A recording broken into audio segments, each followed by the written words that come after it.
Hello, it's me, Milo, and as you're hearing my voice, but it's not me going, "It's the free one," you may be able to tell that there's an announcement that needs to be made. In the episode, we say that there are still tickets available for our live show, which in the episode we say is tomorrow, but the release date of the episode has been delayed. So it is now going to be Wednesday when this episode comes out, so the live show is tonight. And when you're hearing this, there may or may not be some tickets available, but there'll be a link in the description if you want to go and check. If you can't be bothered finding the link, it's trashfuture.co.uk/events. The live show is at 8 p.m, doors at 7:30. It's in Vauxhall in London at the Comedy Club. So if you want to check that out, come along. If not, I guess keep listening to us with your ears. Goodbye. So I have a theory, I think, that a lot of British politicians, like that the partridgeness is not limited to Starmer. I think if you add the word Lynn to the end of a lot of stuff that different British politicians say, it will become very Partridge. Okay. I'll give you an example. This is Dominic Raab defending himself for being on holiday while the Kabul evacuation was going on. Do you want me to just read this? Okay, I'm going to read. Okay, yes. You read it and then say Lynn at the end. All right. It's right here. He told Sky News, "The stuff about me being lounging around on the beach all day is just nonsense. The stuff about me paddleboarding, nonsense. The sea was actually closed. It was a red notice, Lynn." Don't make me tell you again. See, it's so... I mean, look, number one, right? He was reading Bill Browder's book, Red Notice, while paddleboarding. The events in Afghanistan, I don't think would have been helped by Dominic Raab doing adult karate. But on the other hand, right? The adult sea karate was now closed is a great Partridge line. Sea's closed. I think he could have taken on the Taliban using Carter. He's got his the sea's tarantula. always closed in Afghanistan. No, so he's in. The Taliban have never paddleboarded, and it shows. Yeah, that's right. No, I mean, look, he might as well admit that he is. What would he have done differently if he was in the UK? But karate chopped a phone. The impotence of the British state is just sort of relentlessly on show here, but no more than our minister's insistence on insisting they did nothing wrong, even though they impotently failed. That's a little theme for Trash Future season, whatever this season is Britain is a fake country. It's a joke country, and it's not real. Britain cannot hurt you. Well, it actually very much can, but it's still not real. Nothing here matters. Your mind makes it real. There it is. You know what? I'm declaring it right now. We've wanted to do this for a bit. Season 4, we're in it now. This is season 4. Country. It has been for some time. Season 4, the podcast is in your mind.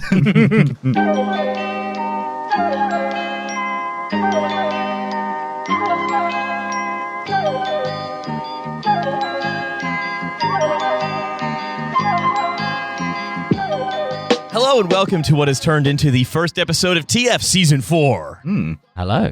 It is... Feeling 4. It is myself, Riley, here with Milo, Hussein, and Alice. Hello. And you're listening to this free episode of TF. Milo, it's do the thing that you do every time. Season 4, you're listening to Riley and the free one. You sure are. It's in your mind. We have a guest this episode who will be joining us in the latter half. It is OnlyFans creator Carta Monir, who was going to talk to us about creating on the platform, what the sort of recent rule changes and then rule changes mean for creators actually working on it, and why the platform economy is kind of a problem. It's the sex work segment. Yeah. And crucially, we'll be talking about posting whole. And this is yet one another of those callbacks to the second segment in the first segment we warn you about at the beginning of the second segment. So skip to the second segment now to hear that warning. Turn over your cassette to side B. Yeah, that's right. Those of you listening to Trash Future on cassette, mailed out. Alboomer listeners. Welcome to TF, the podcast that's hard to listen to. Yeah, that's right. I think it's kind of cool. It could be like an old school Netflix thing where they would send you a DVD. Insert disc 2 into your Sony PSP. No, we would send them a vinyl. Yeah.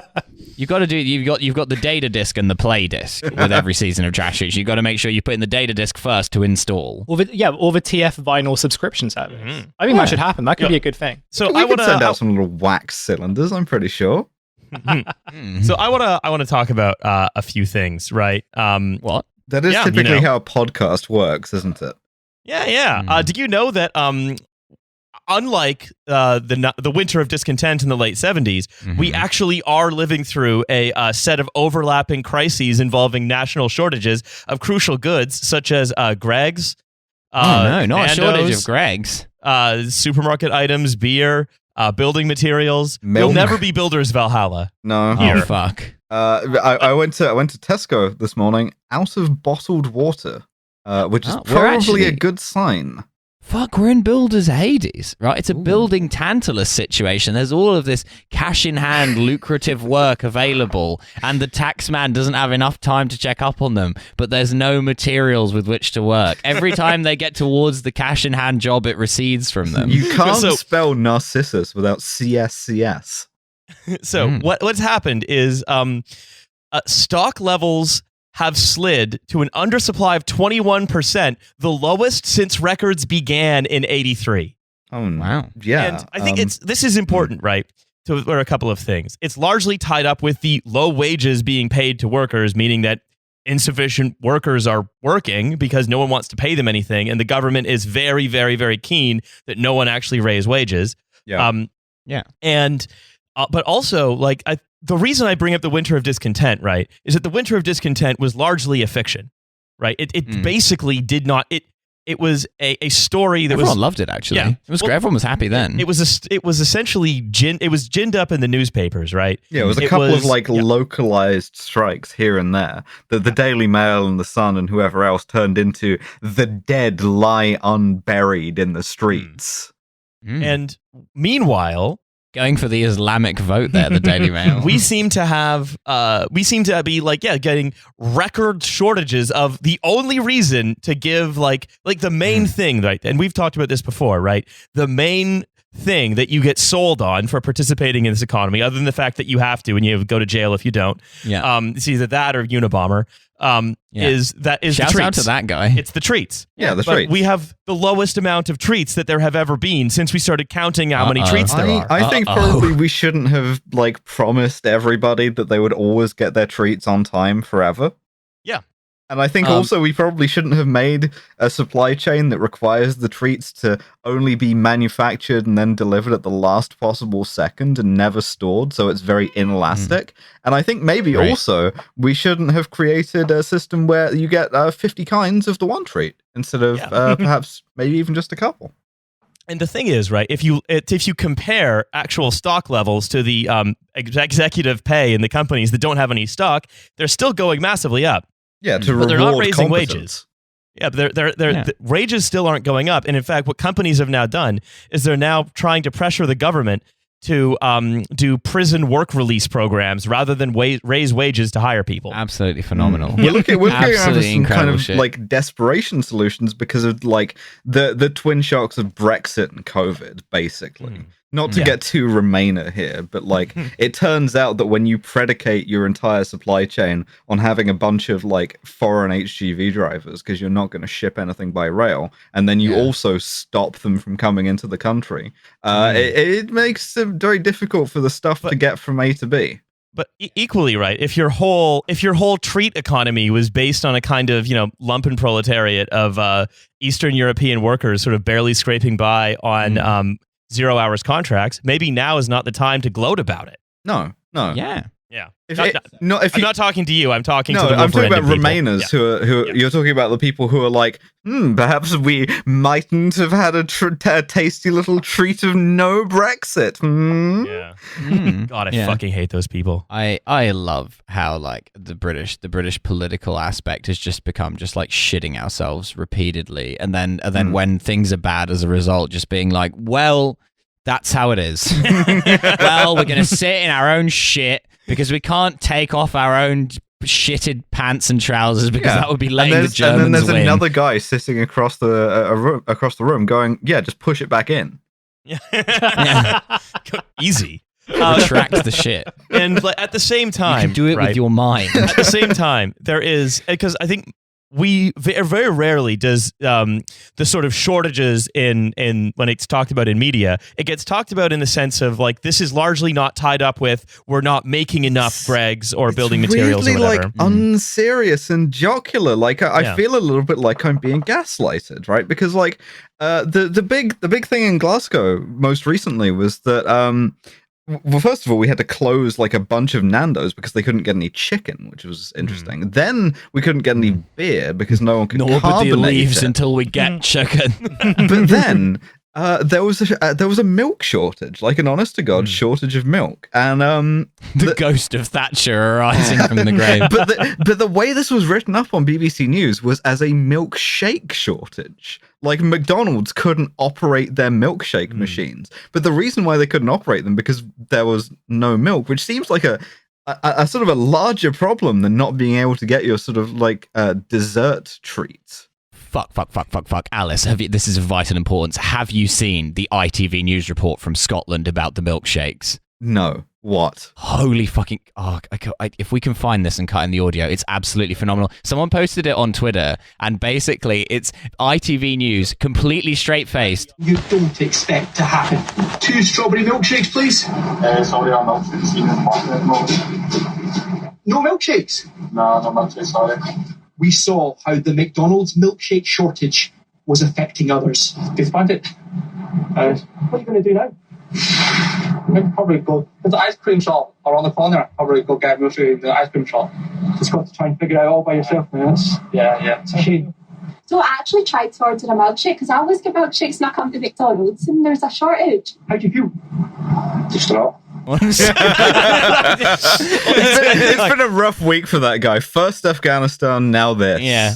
Well, I think it goes to back to what we were saying as the emerging theme of season 4. That this is the opening stanzas of what is going to be a national catastrophe of shortages. The lady of That's Your Lot. Our infrastructure for distributing the stuff is all failing. Oh, it's going to get a lot worse because there's no capacity for surge here, and no. Apart from that, we're also facing the other thing, which is one of the reasons why people are not able to work in warehouses or work delivering, is because either they've been told to self-isolate because of COVID or because they've got COVID. And that's not something to a lot of stuff sort of writes this off as minor COVID cases. That can still be pretty devastating, even long term. But the other thing is we're heading for sort of end of September-ish, huge surge of COVID again as everything opens up again. Which is maybe a price worth paying. I'm not sure. I'm not a public health person, but combined with this, it would put down the marker now. It's going to get a lot worse. Yeah. Well, I think even if it doesn't sort of get because I think I tend to be a sort of open up person. I think but regardless, you've been to one rave and now you're an optimist again. Yep, that's right. Riley's just an open and friendly guy. Yeah. No, but I think he wants to write for someone to shit in his mouth during. No, I absolutely do not want that. Do not do that. do not shit in my mouth. I've always known as the true Berghain experience, or the experience you get at Clapham Infernos. Oh, God damn it! Yeah, Clapham Infernos it just to frustrate happens. me. At Berghain, it's what you want to happen. That's okay. Number one, we're going to talk about this later. But I want to talk about what you said. Guy at the Berghain urinals is the standard of the bussy in here is outrageous. You've never been. Alice, what you were saying earlier about it being a fake country is that there are the problems, I think, with shortages and with specifically labor shortages, and which was a problem of low pay. It means that we are suffering as producers, as we have been for a long time, on chronically low wages versus productivity. But now people are suffering as consumers.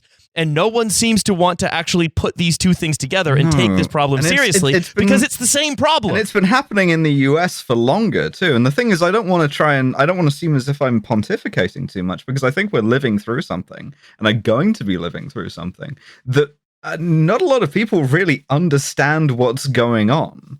And I think there's going to be some really deep repercussions for this in the long term in ways that we don't really fully grasp yet. Yeah, there were deep repercussions for the winter of discontent, and that was largely imaginary. Yeah, right? No, I think this is going to be quietly. I think this is going to be much more important, and I think we're going to look back and what seems now to be quite funny in terms of milkshake shortages is going to seem positively obscene. And I think it's I don't mean to suggest that it's going to turn into threads up here, right? I don't think that's necessarily on the cards, but I think this is kind of this long, slow grinding thing of there's something in the machine that's not working the way it should be. And I think we're still waiting for that to feed all the way back. Yeah, I think that's absolutely right. And it seems as though there is nobody who wants to take this seriously. Again, I've looked at what Labor has said about this. Seema Malhotra, their shadow minister for business and consumers, has said, quote, "The chaos hitting supply chains is of the conservatives making. Their failure to keep their promise to cut red tape for businesses has created a perfect storm." All they're trying to do now is to cut more red tape by getting more people to get HGV licenses or transporting more shit in vans, so you don't have let's to just have make an it something HGV you can license. get. Anyone who's played American Truck Simulator is now a qualified lorry driver. Get me Tom Walker. Yeah. And the other thing that fascinates me, Get me Walker. The other plan here, the real contingency is we're going to use the military. We're going to use military HGV drivers to deliver staple foods to supermarkets. And that's really interesting to me. At the time that we're seeing the withdrawal from Afghanistan, we're seeing any number of people in the Ministry of Defense, the Commons Foreign Affairs Select Committee talking about how the role of the British military should be to have a strategic airlift capability from Afghanistan by itself, right? Which is never going to happen. Meanwhile, sort of unbeknownst to anybody else, this whole sort of thing of various factors that are leading into serious needs for a military aid to the civil power type situation just sort of intensifying in the background. And I think there is a potentially very clever case to be made here for a British military that looks a lot more like the fucking Technisches Hilfswerk or whatever than it is for something that is for invading Afghanistan. I am very excited for the next Call of Duty game to feature Captain Price and Soap delivering, making Tesco deliveries. Yeah, delivering the soap. If we're talking about though, deploying the military in order to, for example, state an infrastructure build, let's look at what happened the last time that happened somewhere else and how well they treated everyone who they thought might have been threatening them or getting in their way. Nando's are out of chicken. We're going dog.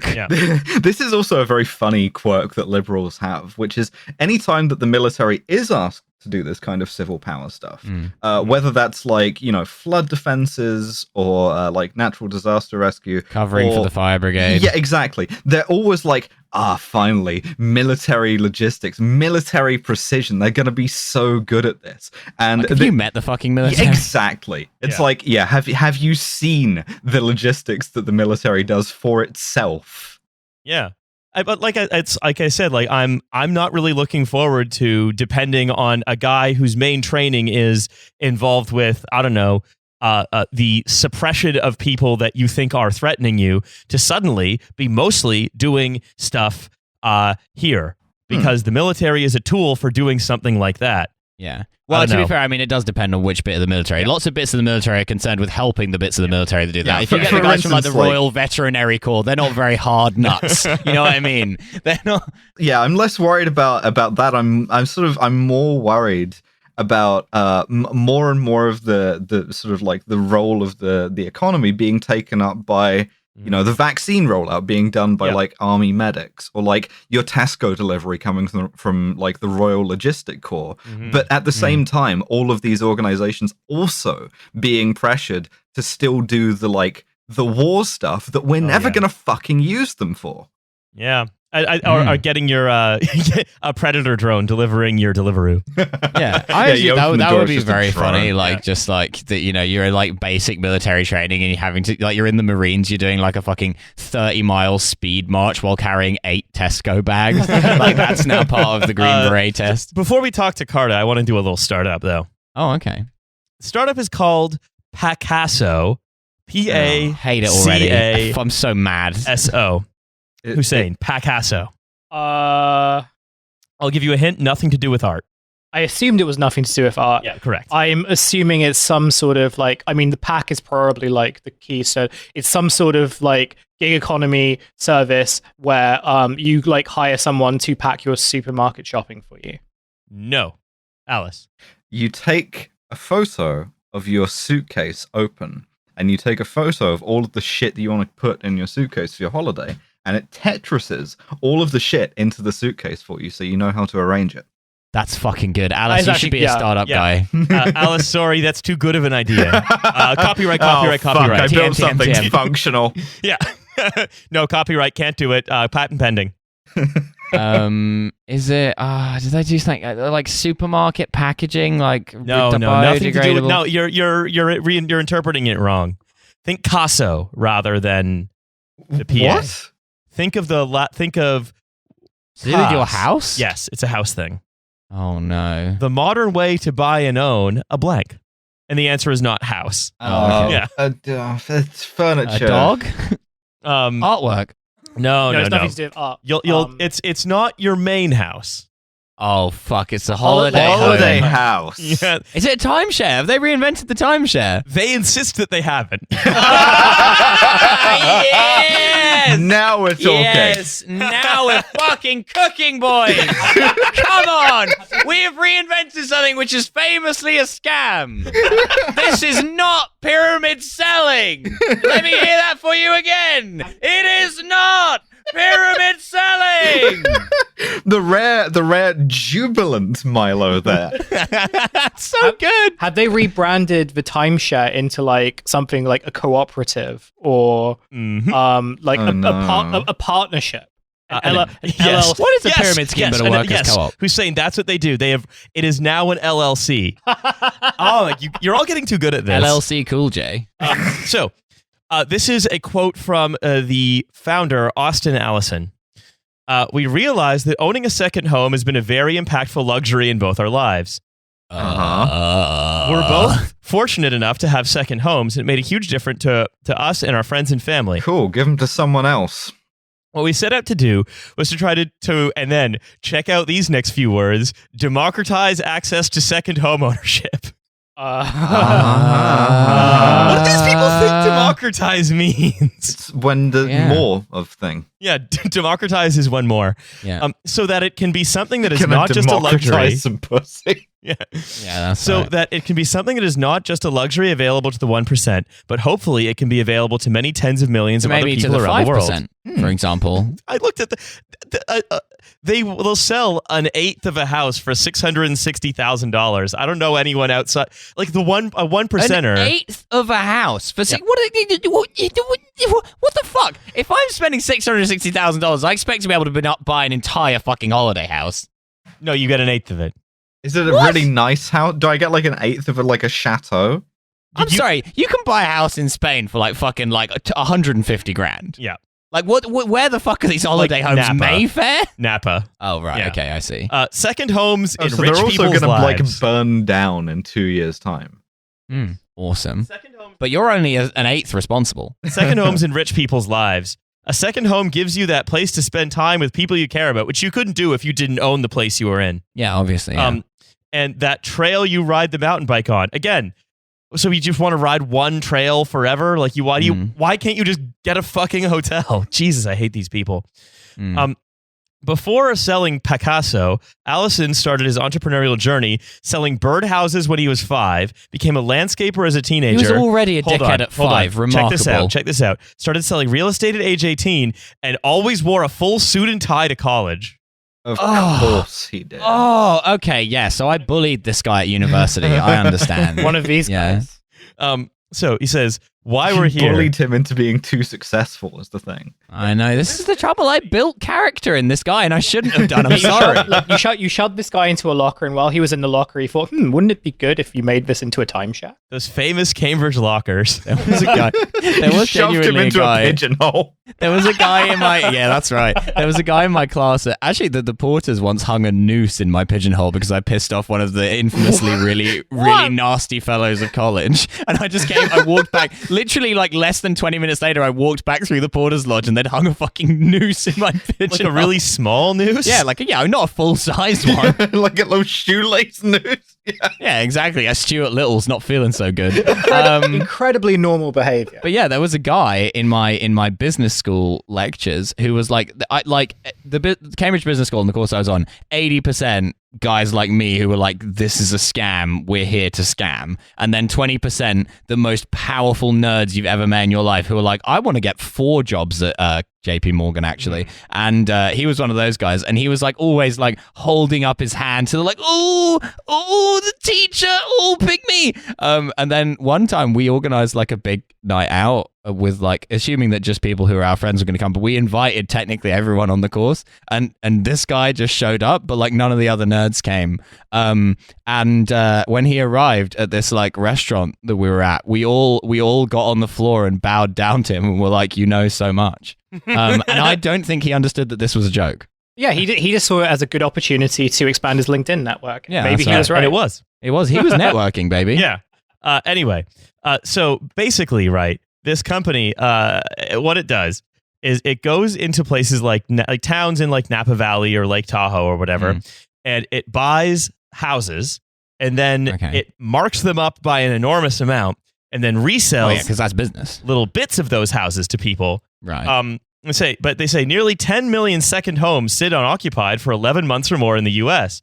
Meanwhile, millions of people dream of owning and enjoying a second home. Many people, Mr. C. Mao with this one weird trick. Enjoying a first home. I mean, this is why, to be honest, like kind of just straight utility thinking just poisons your mind, right? You ever realize that? Do you ever see that statistic recently that like some large majority of the current homeless population of Los Angeles are refugees from the campfire? You ever think about all of those houses, all of those like communities just surrounded by forests just burning down? Anyway. Yeah, and again, like this is also not a small company. This company is worth over $1 billion. Great. Well, it has to be to buy all of those houses. So to solve this problem, we created Picasso, a service to expand second home ownership. So what they do is when you buy, they match you with like, it's like a key party, but for people without genitals, where they'll match you. They'll match you with other people who want to buy the same home. They'll vet them. They'll handle all the sales details, and then you and your new sex party people own the LLC that owns the house. Oh my god. Incredible. And scheduling is easy with our Smart Stay TM technology. And then here's the thing. FAQs. You always know I love the FAQs of these companies. Okay. Is Picasso a timeshare company? What do you think they say? Technically not. Yeah. I'm gonna say that they are probably going to respond to that by saying, no, we're completely different. We're a kind of cooperative of inspirational people. More or less. They say Picasso helps people buy, own, and enjoy a true real estate asset, whereas most timeshares sell the right to use a fixed amount of time in a condo or a hotel shared by dozens of people. The units are notoriously hard to sell due to supply and demand imbalance. But it's like, wait a minute, you own 1/8 of a house. How is that a liquid market? It's not. It is a timeshare. It's a timeshare via an LLC. You've just called it something else. Right. They don't actually like address the difference between the timeshare and what they do. Or they identify by saying, but look, the timeshare only lets you kind of like own this thing like nominally for a very short, for like a set period of time. Yeah. What you get with a timeshare, right, is you own a couple weeks a year the right to be there, and the difference between that and owning 1/8 of an LLC with 7 other people is certainly something. Well, I think it's great that they're democratizing access to shell companies, because normally if you wanted to run things through a totally like unnecessary company, but in order to like avoid a certain contractual relationship, you would have to be engaged in some criminality, whereas here you can just do it because you're an idiot, and I think that's beautiful. I imagine also that like lots like as they're part of an LLC rather than as they're part of an LLC, they also kind of bear the burden of like liability, right? Picasso takes all that on through like reporting and all this. What I think is the main pitch that Picasso has is it's a timeshare, but because of it's a different legal structure, it's materially different from a timeshare. But when you think about what you're actually buying, which is the right to occupy this place, right? Because your ownership of something is, in many ways, your ability to dispose of it how you will. You have a limited right to dispose of this house how you will. You can't King Solomon this shit. You can't take an eighth slice of the house off with a bulldozer. Exactly. So it feels so fucking mendacious. But again, very funny because the people who they're tricking are awful. And I wanted to do a little, before we sort of switch over to our discussion with Carta, I wanted to read a little bit of Picasso in press. In fact, this was linked in the TF Discord in the Stuff Riley Likes channel, which, by the way, thank you very much. It's very helpful. Where it says, Brad Day and his wife, get the name of this wife, Holly Kulak. Oh, no fucking way. Day of the Kulak over Brad here. Day and Holly Kulak. Come on. Come on. Why is your name that? Come on. Brad Day and Holly Menshevik were first introduced to Picasso in May after a romantic sunset dinner in their yard was interrupted by a drone flying over it to take pictures of their neighbor's house and film the street. Okay. And it turns out Picasso was taking these photos of these drones, which has caused in like Napa Valley, where retired couples owned houses that are worth like $8 million dollars or whatever. They've now started a grassroots anti-Picasso movement because as Kulak fears that Picasso houses coming into the town would destroy their sense of community and turn their neighborhood into an adult Disneyland. So I wish Picasso every success at making these fucking NIMBYs miserable, but I also wish Picasso every failure in the longer term. Let them obliterate one another. Versus Predator. So whoever wins, we lose. Yeah, well, whoever wins, it's very funny, and we get to watch them fight. Yeah. Whoever wins, we're still fucking podcasters. Whoever wins, we will be in a fist fight for the last bottle of milk in a Tesco. That's right. Yeah, that's right. With the Royal Logistics Corps. It's like one of my friends from Cambridge instructing various guys called Donald McDonald and Gazbaz to keep order without hitting anyone. Wait, where? Shut up. You shut the fuck up. All right. That's enough of all of that. Why don't we go to our discussion with Carta? But just before we do that, we have a live show that's happening on the 1st of September. Tomorrow. It's tomorrow. If you're listening to now, it's not tomorrow. But when you're listening to this, because it's been like 10. Just show up and try and get in. Yeah, you can buy tickets. I'd say buy tickets if you want to guarantee entry. Yeah, there's a link in the show notes where you can buy tickets. Try to that. And, force the door. Trashfuture.co.uk/events. Much cheaper. Yeah, that's right. So there's not a physical door, but there is security. So please, stage cops, huh?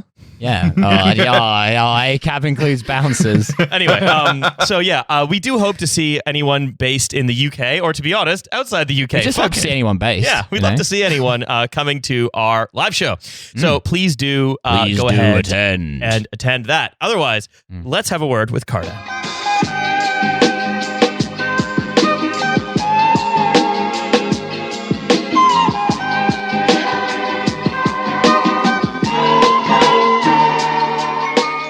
We're here in our second segment, and we are very lucky to be joined by... Cracking first segment, by the way. Oh, yeah. I loved it. Hey, especially that thing you said, Milo. Ooh, boy. I love it. I love it when we record the episodes in order. What a great time we all had during the first segment. Anyway, time to not go into that because you've all just heard it. Well, what we've done is we're doing a new experiment with the show where we don't do any callbacks to the first segment in the second segment. Yeah, this episode of the show is a lot like Tenet. However, it is possible that there may be callbacks to the second segment and the first segment. So do remember that. Yeah, one of us is going forwards through the Power podcast, the other one's going backwards. Yeah. So just keep that straight. No, like I was saying earlier, we are very lucky to be joined by Carta Monir, an OnlyFans creator, and we are going to be talking all about what has been going on the platform in the last couple of weeks, months, years, forever. Carta, welcome. Hello, thank you for having me.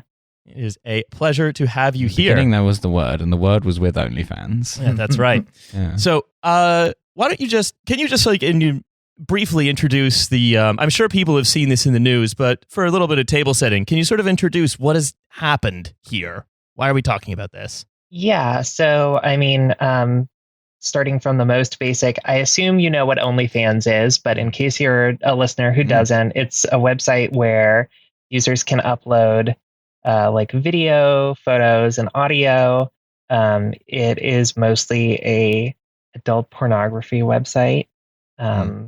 18 plus, and they take a 20% cut. But for being an adult pornography website, they have always seemed extremely uneasy with the fact that they host pornography and are best known for hosting pornography. If you look at any of their official marketing, their Twitter accounts or anything, they seem to think of themselves more as like a subscription YouTube type website where you can go to watch celebrity chefs share cooking techniques or workouts or whatever. They had like a promo where they like advertised like a magician. Yeah, right. And a dick comes out of his hat. So yeah, maybe they were aspiring to be like YouTube for magicians. Yeah. Yeah, they really wanted to be like this kind of not porn website. And so for a long time, I would say the creators on the site have been sort of anticipating that like, well, they might actually just actively decide to ban pornography outright and really pursue their dreams of being like the least appealing subscription website possible. And quite recently they did that and announced that starting October 1st of this year, 2021, they would no longer allow quote unquote explicit content to be uploaded to their website. And they are drawing a distinction between explicit content and adult content. Adult meaning tasteful nudes that don't show butthole or like any visible signs of arousal. Waste of time. A tasteful nude should include butthole, in my opinion. Yeah. It's a distasteful nude if it excludes the butthole. I agree with you. A dishonorable I'm with nude. you. Yeah. Yeah. A waste seppuku because the nude didn't show butthole. A waste of goddamn time. That's right.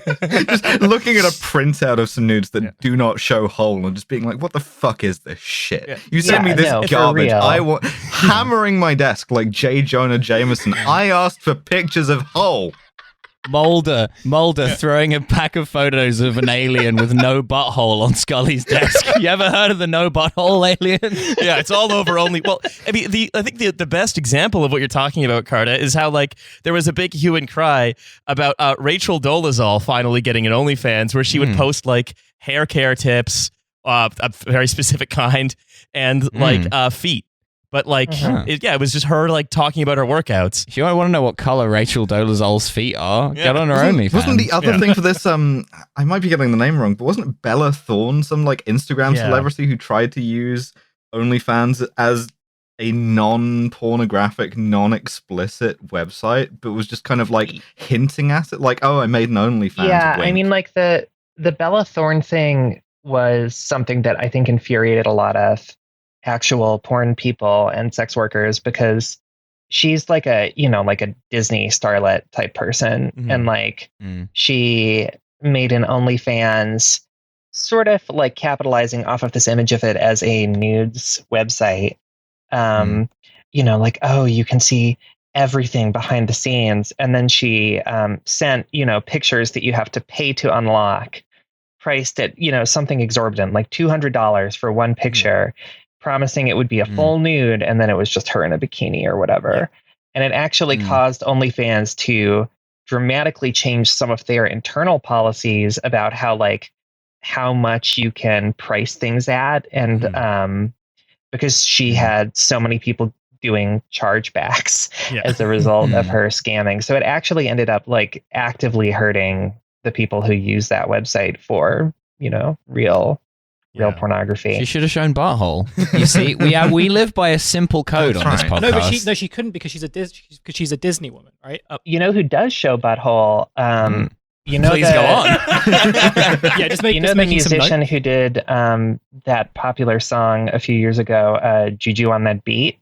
I thought you were going to say Rebecca Black for a second, and that just would have been... No, Juju on That Beat guy does like explicit porn where you can watch him like fucking the shit out of girls with his big curvy cock, and also like takes it up the ass. Wait, is he a duck? Curvy, I like it. It's spiral. It's like a fusilli. Yeah. No, yeah. No, my favorite OnlyFans account was the jacked guy who did OnlyFans stuff with his really jacked dad. Yeah. Excuse me? Yeah. They weren't fucking each other, but they were like both naked. That's like, that's weird. That's as weird as the Flora Gill radio show. I don't know, dudes do kind of rock. So mournfully pressing the dude's rock button. No. So what has happened, right, is as you were talking about, that OnlyFans has always had as a tech platform, as a venture capital funded tech platform, headed up by Alice. You were telling me this earlier, like an ex-Goldman Sachs guy. Yeah, not even just an ex-Goldman Sachs guy. If I remember my facts correctly, the current head of OnlyFans used to be the chief risk assessment officer at Goldman Sachs, and I'm curious about the kind of decision making. Yeah, it's from one MDB to one MDP. The guy who founded and owns OnlyFans is an Essex boy who went to university in Cambridge. Yeah, it was founded by I choose my words very carefully. 3 English guys, and then it just got bought out by like finance guys. Yeah, he lives in like a mansion in Stansted Mount Fitchett now, which is so funny to me, next to the fake Norman castle. So what happened, right, is that there's this platform that builds this sort of towering fortunes for people involved on the basis of sex workers transacting there, and then essentially it always intimates that its long-term strategy is going to be to build up a profile with this, get some cachet, some edge, then pivot away from them. And essentially what had happened is it announced that pivot was now going to happen on October 1st. And I think the background of, and I think it's strange, right? Because we see in the media, right, there has then been this backlash to it. I wonder if the backlash is partly because a lot of the people involved in it are very, very online. It was seen by a bunch of journalists who are also very online and ended up getting written about. But that the backlash to it essentially was this, as it was the campaign to get it to stop doing sort of explicit content, was essentially a small group of Christian dominionist organizations. Oh, that's so cool. Who are essentially... They hate butthole. Well, yes, that is kind of their whole thing. Yeah.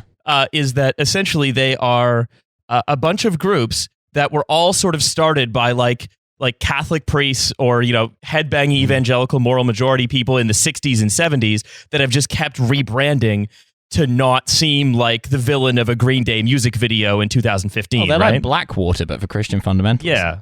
Right. And I think like part of the backlash to the OnlyFans decision, as opposed to, earlier these same groups had a big victory with Pornhub that didn't get the same kind of, backlash. And I think like a big difference there is that people understood how the content on OnlyFans was being created. Like there's this very straightforward kind of like, I can follow a creator who is a normal person. I understand how they're making this content and uploading it and monetizing it. Whereas Pornhub, as it existed before the sort of restructuring, was like, a porno black box, like an aggregator. Sort of, right. It's like, stuff shows up on there. You don't really have a sense of who's making it or what it's from, or like if it's stolen or if it's uploaded by the creator.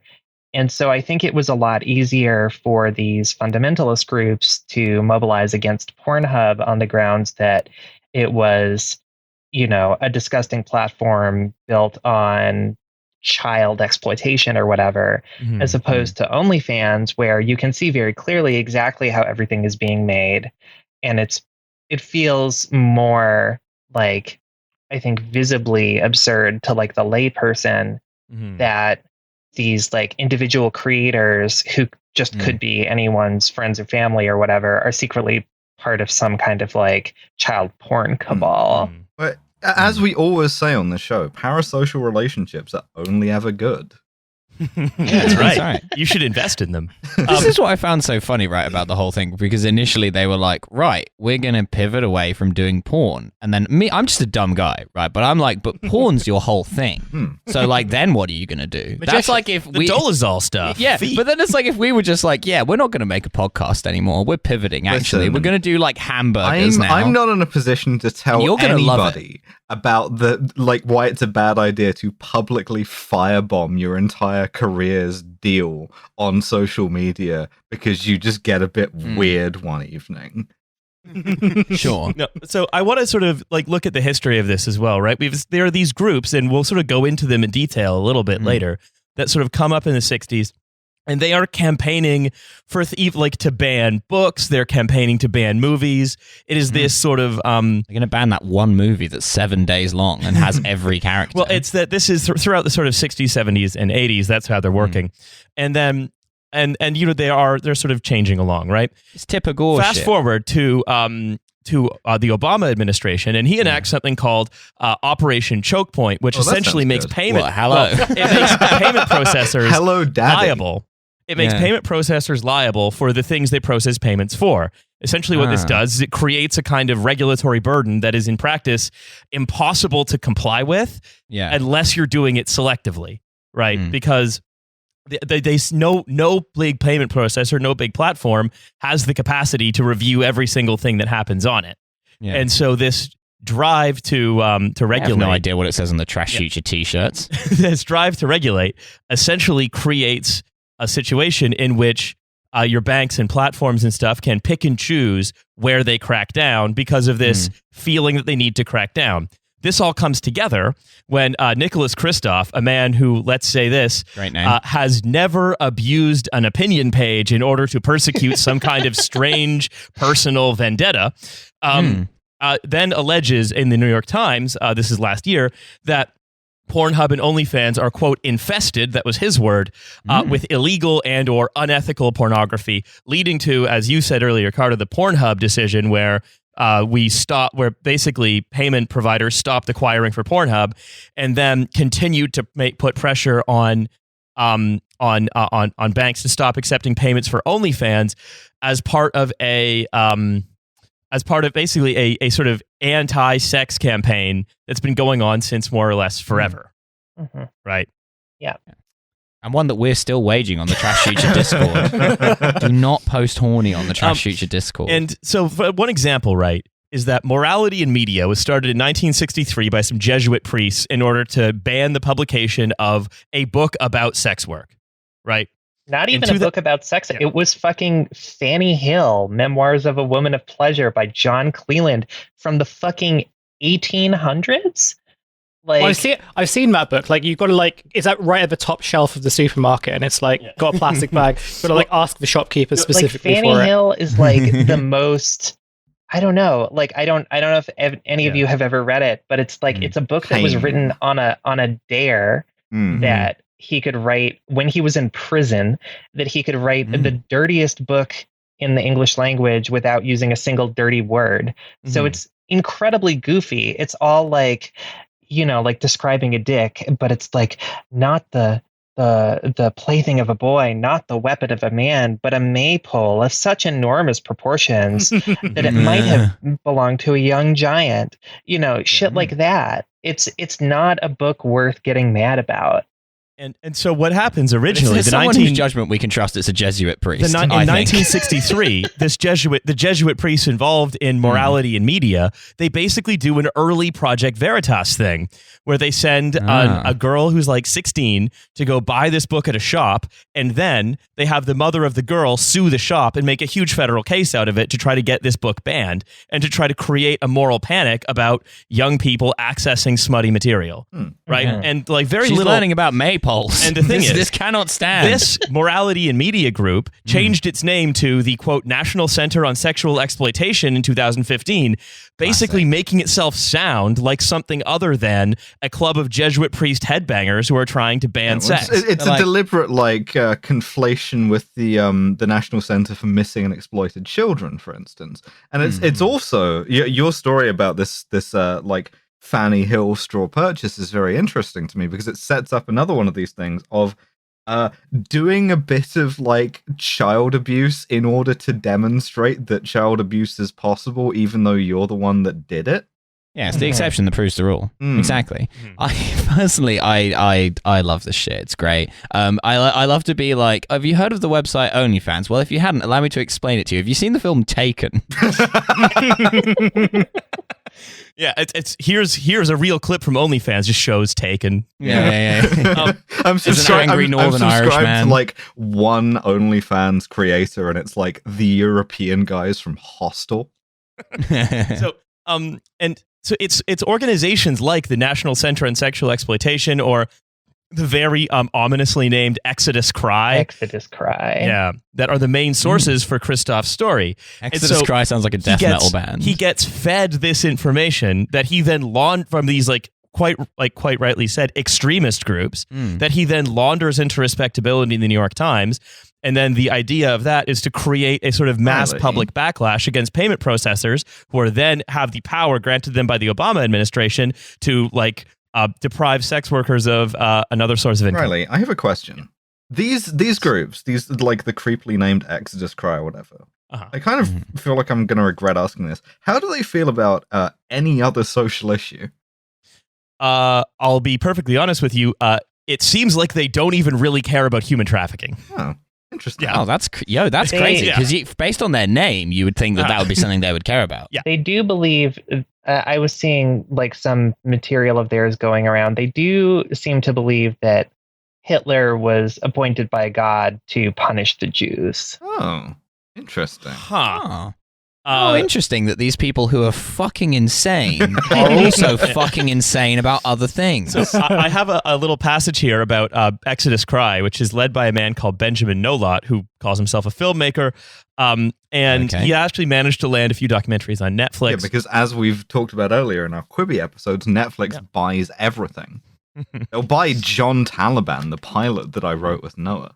Yeah, he'll actually make Spencer Confidential. That's crazier than any of this, in my opinion. So essentially, right, what we're looking at is, and by the way, this is from an article, a really good article on xbiz.com that these quotes are from, where he wrote as part of the International House of Prayer, or IHOP, a 2009 manifesto called Babylon, which sees human trafficking, quote unquote, as part of a nefarious globalist conspiracy. Isn't most human trafficking for the purposes of work, non-sex work? Well, there is it depends how you define it, because the thing is, what I wanted to sort of get into here as well, right, is that what this reminds me of is just QAnon. It's because QAnon is disproportionately made up of Christian dominionists, and there is. And even if these people aren't QAnon people, they seem to believe a lot of the same stuff. Oh, the weird Save the Children offshoot. Yeah, absolutely. It feels like it all feels about as concerned with actual human trafficking as one another, right? Because the Save the Children people, they'll talk about high rates of kidnapping or whatever, when they never sort of say that what that actually means is usually children being taken by their parents who've lost them in a custody battle, for example. That's what that means 95% of the time. Well, they're also they also tend to believe things like literal underground tunnels full of trafficked children. You get small, they're easy to fit in a tunnel. You can get really into Pizzagate level stuff with this pretty quickly. It's a couple of short steps. Well, I think this is also why these kind of anti-porn campaigns and this broader kind of concept of the kind of broader moral panics around the internet that have seemed to be emerging in the past kind of couple of years, that's sort of where it comes out of. And I definitely think there's the QAnon element is kind of amplified when post Trump, I think there's like been this crisis in certain QAnon circles about like, well, what is kind of like with the prophecy not being fulfilled, like what's going on, what should kind of like our kind of grand fight be? And it's very easy to kind of like target pornography, and especially like on atomized and like very kind of like consolidated platform economies where the idea of being able to kind of access porn becomes like, they can frame it as like, well, it's much easier to do so because it's like much more like valid and open, which means that the threat level is so much higher, right? I think we've mentioned it before, like, this is kind of like a very old moral panic that has been reframed in new ways. But I think what's important to note is that like this moral, like the kind of amplification of this moral panic comes out of like a particular moment of anxiety in which like this kind of conspiracy movement is really just unsure of itself and like what it stood for and like what the purpose of it was supposed to be. It sort of has all of its beliefs kind of get laundered back into a middle class panic through the New York Times. And I want to turn back to Carta, right? Which is that around all of this is basically your livelihood. Right. So if you don't mind me going on a tangent quickly, I'm sure some business-minded listener is thinking, why the fuck would you deal with OnlyFans at all and not just make your own website, which is like the most common response to this type of news. Yeah, why don't you do something? Why don't you like do real hard labor like trading Ethereum? Well, I mean, it's like, it feels NFTs. Obvious to ask, like, why don't you make xxcarta.com and just sell your content directly, and then you don't have to deal with this 20% nonsense or whatever, and you're not dependent on OnlyFans or these other websites. And the answer goes back to like Operation Choke Point and Sesta Fosta, where no credit card provider allows transactions related to porn. So you have to go through what are called high-risk payment processors, which are not available on an individual basis. They're Crazy Vaclav's House of Rubles. Right. They're built for interacting with companies, and like high risk, meaning online firearm sales, online gambling, online alcohol or tobacco sales, and then cool pornography. Yeah. Right. Yeah. All the cool stuff. So it just is impossible on an individual level to take money for porn in a way that won't potentially get you completely shut down, which is why all of these kind of middleman websites exist. Like OnlyFans, quote unquote, only took 20% off of every transaction. Popular clip sites like ManyVids takes 40%. Chatterbait, like the popular streaming site, takes 50%. So like we are being like forced into these positions where like these enormous rich companies are able to exploit people doing porn because there's literally no way to get paid otherwise without risking all of your shit being shut down, all of the money in your PayPal being seized, etc. Which is why it's like so devastating when a big platform like OnlyFans shuts down, because it's like one of the only ways that you can get paid for your work, like quote unquote legally or like officially according to terms of service of payment providers. Yeah, and it seems like the dynamics of this story in particular, and this is what I was talking about with Alice earlier, the dynamics of this story in particular sort of pitches that there are the way, especially the way it's been sort of picked up now that we sort of know who's behind it, is there are the bad guys who are the Christian fundamentalist groups. Then there are the good guys who are sex workers and OnlyFans, which is the good guy. Yeah, which is basically complete bullshit, right? These are still extraordinarily like exploitative companies, and they've taken on because they take so much of those earnings. But this story has been spun to make them look like the good guys, right? Accusing them of the kind of like rapaciousness and exploitation that they don't do deliberately. Yeah. Right. I mean, like, my feeling about like OnlyFans as a platform or Pornhub as a platform is that like they are currently a kind of necessary evil, but I certainly don't have any feelings of affection for them. And I mean, it fits in with the whole like sex work is just a job. I have had plenty of jobs where like I enjoy getting paid I like the feeling of being paid, by my job. But I wouldn't say that like any of the corporate structures I've ever worked for have been good or like non-exploitative. Like jobs are exploitative. And like it's just something that I think is pretty universally true. Like if you work in fast food, you're not like, oh, thank you, McDonald's, for deigning to pay me. You're like, this fucking sucks. Was there something we've said on this before, which is that like, liberals will say that sex work is bad because of sex, whereas we would say that sex work is bad because of work. Right. Yeah. And I think this is something I often find where, I think sex workers are kind of at the thinnest end of this wedge, but I think it's a popular thin end of the wedge with anything related to like anything that's considered sort of like, you can get liberals to agree that it's harmless, but they also think that it's icky and therefore they won't defend it. So like porn, recreational drugs, like all this kind of stuff where it's kind of like, yeah, well, logically you are right that like banning this is bad, but also like, why do you want to do that? Are you gross? Like, no, why would I stick my neck out for something gross? Like 90 very indifferent liberals and then 10 absolutely swivel-eyed lunatics whose idea is to ban sexual arousal out with the bounds of marriage, right? And it's always on the basis of like, well, this thing that's for adults, what if a child had access to it? And you're like, well, they shouldn't. They're like, yeah, but what if that? So, and I think also, right, we look at sort of the exploitation in the industry, right? We see it in OnlyFans. We see it in the sort of, it's often talked about as being part of like the legacy payment providers like MasterCard and JP Morgan especially. But also, for example, it's all the disruptive players in the industry. Stripe has the same rules, PayPal as well. And it's because a lot of the venture capital firms that end up funding these things themselves have vice clauses in their own investment contracts, which mean that like if you start a payment acquirer, say you want to get investment from a Sand Hill Road VC, you're not going to be able to take payment you're not going to be able to acquire payments for sex workers because every American rich person, no matter what their aesthetic is, all of them, even the Patagonia vest ones, they all share an ideological genealogy with like a Presbyterian minister that invented a special cracker to keep you from jacking off. Right. Yeah. Right. Because whereas British rich guys love jacking off. It's like if anything, they love it too much. They're like, this porn you're making, does it have any Nazi uniforms in it? No? Allow me to make a suggestion. Yeah.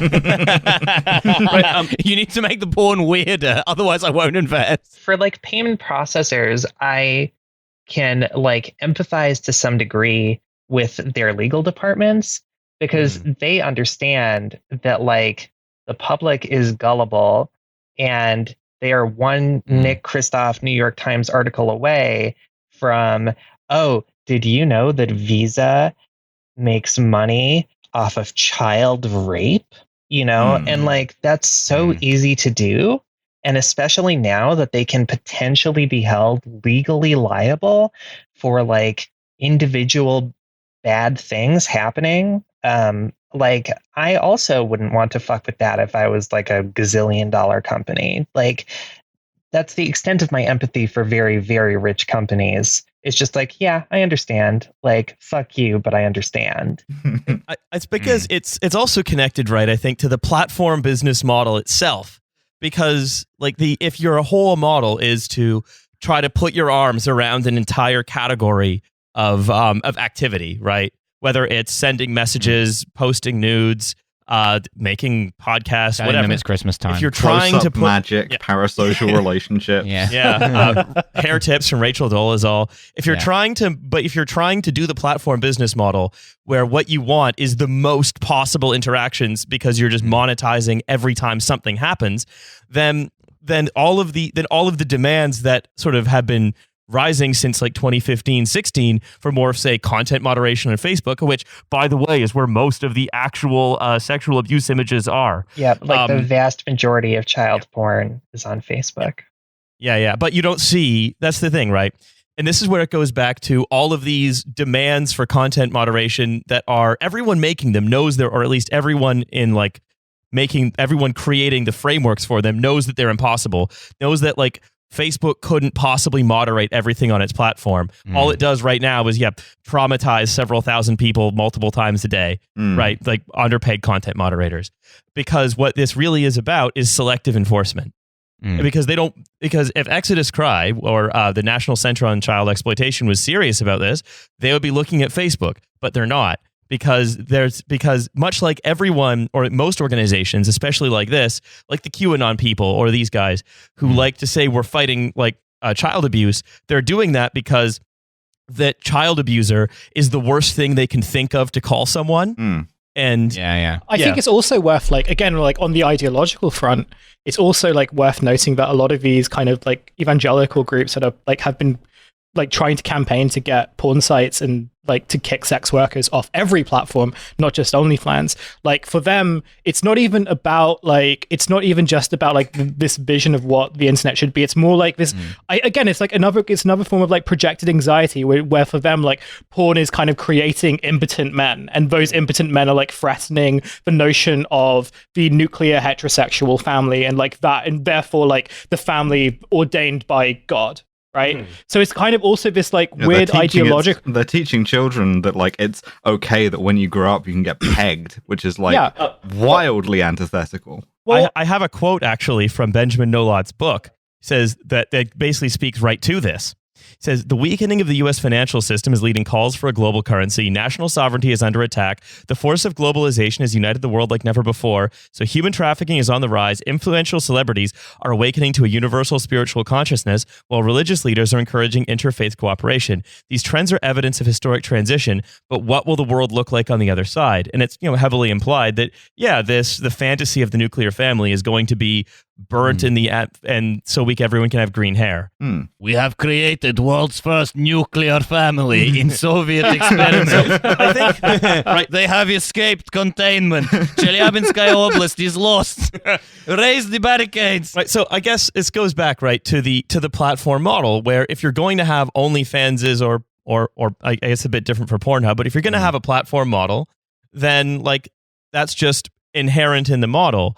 And the way we've chosen to regulate it is so that essentially with the application of a strategic Nicholas Kristof article, you can sort of bring the law, because everyone's strategic Nicholas Kristof deterrent. Because everybody's going to be in violation of the law, you can sort of bring it down on unfavored groups. Once again, the Soviet Union, but shit inexpensive. If you make everything illegal, you can arrest anyone at any time by select enforcement. I mean, that's how I see it, but I want to know sort of if that's how you see it as well. Yeah, I think that's definitely pretty accurate. They're already trying to mitigate liability in so many different ways. You mentioned pegging. The word pegged is censored on OnlyFans. You can't send a message with the word pegged or pegging in it.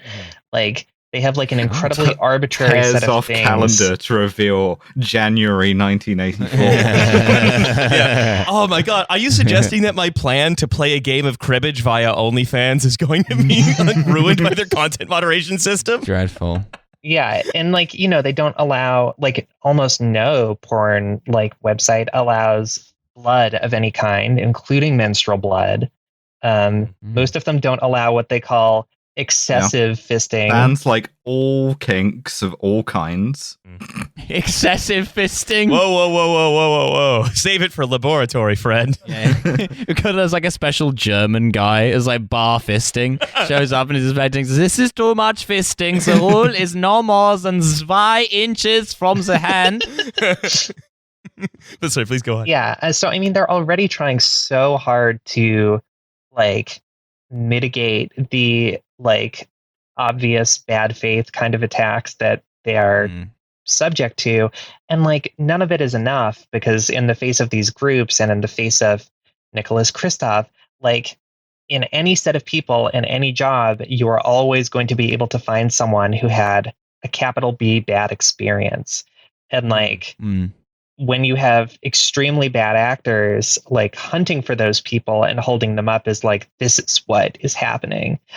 I joked about this on Twitter, but it's my brother worked at McDonald's as his first job, and one of his coworkers was told to fix the ice cream machine, and it mangled his hand, and they called the ambulance, but to the far side of the parking lot because they didn't want to worry the customers. So he had to like walk out there. Like, if Nicholas Kristof wrote about that and was like, this is what happens at every McDonald's every day, we need to shut down all restaurants forever. Like, that's the equivalent of what's happening with the porn industry. And that's also the thing that like really interests me about Layla Mickelwall, who's the big like Exodus Cry person on Twitter, is that she will just fully like post images of like abuse of like various kinds herself in order to like I guess to demonstrate that this is happening. But it's like, well, okay, but you're the one showing it to people. You're not like showing it to people even in the hopes of like you know, ending it. Really, you're just using it as like this sort of like this wedge you can drive in. No, Alice, she's posting that in the disclaimer voice. She's like, "Oh, illegally, you should not jack off to this. So illegally, it's very bad." I think notice we've gone a little long here. So I just want to ask one more question, Carta, which is a lot of very cynical, I think, possibly crypto people, have basically said, crypto fixes this. And I want to know, do you think crypto fixes this? So I would be so much more open to crypto fixing this if crypto was not like a fucking sinkhole pyramid scheme nightmare. Like, sex workers and people who do pornography for their job are in financially precarious situations and do not have, you know, $100,000 laid aside that their parents gave them to invest in Dogecoin or whatever. And like telling people in financially precarious situations to put their money into sort of like the question mark Scams. jar. Yeah, you know, and like hope that it might stay there or it might not. Like, that doesn't work for me. Like that. So what I'm talking about actually is that a lot of people have taken this opportunity to create crypto-based competitors to OnlyFans. So, for example, the rapper Tyga has created a competitor to OnlyFans called MyStar, which is based on crypto, which takes 10% rather than 20%, and you know and basically says, look, because it's with cryptocurrency, this problem of the banks getting pressured by Nicholas Kristof is not going to be able to happen again. The problem of like Cumcoin exploding, on the other hand. Right. That's the thing is, I'm no longer on OnlyFans. I'm on Cobra Tate's competitor platform. So and it's one of these things, right, where it seems if you say, well, crypto fixes this, but it's another guy. It's another guy being like, hey, why don't you join my platform? It seems more like a competitor platform that accepts pyramid scheme script. Right, exactly. Nice. And like, you know, so much of the problem is like with where the audience is also. Like, if you make your crypto whatever platform and nobody is willing to like turn their money into cum coins or whatever to use it, then nobody's going to make any money on it anyway. So like, I don't know. I have not seen any convincing argument to go with like one of these crypto solutions because it involves like these complicated other steps of turning your money into cryptocurrency and then back. And like in the meantime, the market is so volatile that if I get $100 tip today and the site holds it for 7 days until payout, which is the standard or whatever, in 7 days, is that $100 tip going to be worth $20 because the crypto market crashed? That is not an interesting prospect to me. It's one of these things where the tech people love to come up with something that basically reproduces the problem and adds a new problem. So I guess my question is, like, given that I don't think we're going to ban horny, despite the best efforts of a lot of people trying very hard, given that I think people are still going to want to jerk off, what does the future of sex work look like online? I wish I knew. I mean, I think people will continue using platforms as they are available. And like, you know, currently Twitter is being sued by the same Exodus Cry people under the argument that under Section 230 of SESTA FOSTA or whatever, that they are liable for the content uploaded to Twitter and need to do like real-time moderation on every porn picture uploaded and they need to be able to prove that everyone is, above 18 functionally. Like the lawsuit is like, should porn ever be allowed on Twitter ever again?